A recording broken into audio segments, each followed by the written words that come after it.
Morning, જય સ્વામિનારાયણ, જય શ્રી કૃષ્ણ, જય હિન્દ, જય ભારત, વંદે માતરમ। તો દોસ્તો, સવાર થઈ ગઈ છે મસ્ત મજાની અને આજે છે 26મી જાન્યુઆરી, પ્રજાસત્તાક દિવસ। તો બધા મિત્રોને મારા તરફથી આજે પ્રજાસત્તાક દિવસની હાર્દિક શુભકામના પાઠવું છું। તો ચાલો આપણે જવાનું છે અત્યારે સ્કૂલે, કારણ કે નાનો હતો ત્યારે અમારી જે પ્રાથમિક શાળા હતી ત્યારે આપણે ભણતા હોય ત્યારે આપણે એમાં બધી એક્ટિવિટીમાં પાર્ટિસિપેટ થતા હોય। તો આજે ઘણા વર્ષ પછી પહેલીવાર આપણે સ્કૂલે જવાનો મોકો મળ્યો છે। તો જઈએ અત્યારે આટો મારી શું કાર્યક્રમો છે ત્યાં, કારણ કે આપણને ખ્યાલ નથી શું કાર્યક્રમ ગોઠવો છે। આટો તો મારી જે હોય જોઈએ, આપણે ગામમાં પરેડ બરેડ નીકળે છે હવે કે નથી નીકળતી ચેક કરીએ। મારી સાથે બને રહેજો વિડીયોમાં। વિડીયો ગમે તો લાઇક, શેર અને સબસ્ક્રાઈબ કરવાનું ભૂલતા નહીં।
આપણે સુરતવાળા મહેમાન ઘેરે ચા પાણી પીવા ન આવ્યા, ડાયરેક્ટ વાડીએ આવી ગયા છે.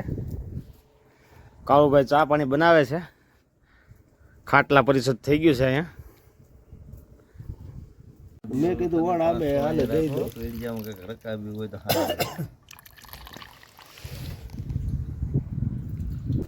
તો આવી જાઓ ચા પીવા. ચા બનીને રેડી થઈ ગઈ છે. તો દોસ્તો અત્યારે બોર ખાવાની મજા પડી ગઈ છે જોરદાર. આપણું ઘર અહીંયા જ છે, આપણા ઘર પાસે જ બોવડી છે અને ચકલી પણ એટલી બધી બોર ખાવા આવી ગઈ છે. જો એની તમે એનો અવાજ જોવો તમે ચકલીનો. બોર એ તમે જુઓ, હા લટ લૂમ પેકા છે. હા કોઈ માપ નહીં.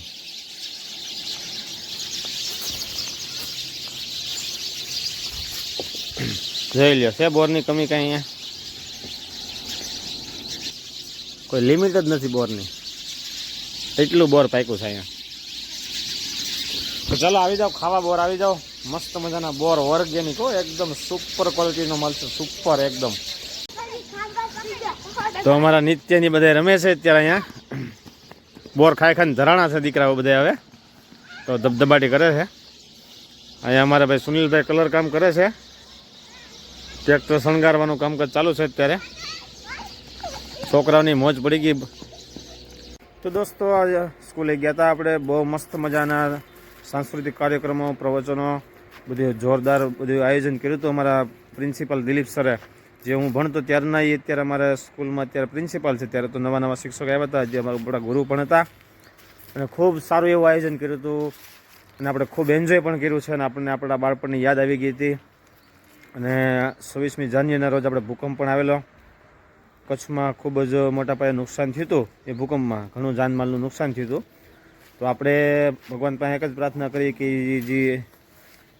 જેટલા લોકો મૃત્યુ પામ્યા હતા એ લોકોના આત્માને શાંતિ મળે. તો ચાલો અત્યારે અમારે જવાનું છે ટીંબી. મારા મમ્મીને થોડીક તકલીફ થઈ ગઈ છે, શરદી તાવ થઈ ગયો છે. નિત્યને પણ અમારે શરદી તાવ થઈ ગયો છે. ગ્રીવાને પણ છે. મારા પપ્પા પણ સુરત હોસ્પિટલમાં છે. અત્યારે થોડુંક વાતાવરણ ખરાબ છે. 2 ઋતુ ચાલે છે. બપોરે ગરમી પડે છે સખત અને રાત્રે ઠંડી પણ એટલી પડે છે. તો પોતપોતાનું તમે પણ ધ્યાન રાખજો અને બહુ ઠંડીમાં નીકળવું નહીં. નીકળો તો સ્વેટર બેટર પહેરી નીકળજો. તો ચાલો આપણે ટીંબી હોસ્પિટલે જઈ આવીએ. અત્યારે નિત્ય ઘરે છે, હું ને મમ્મી બે હોસ્પિટલે જઈ આવી.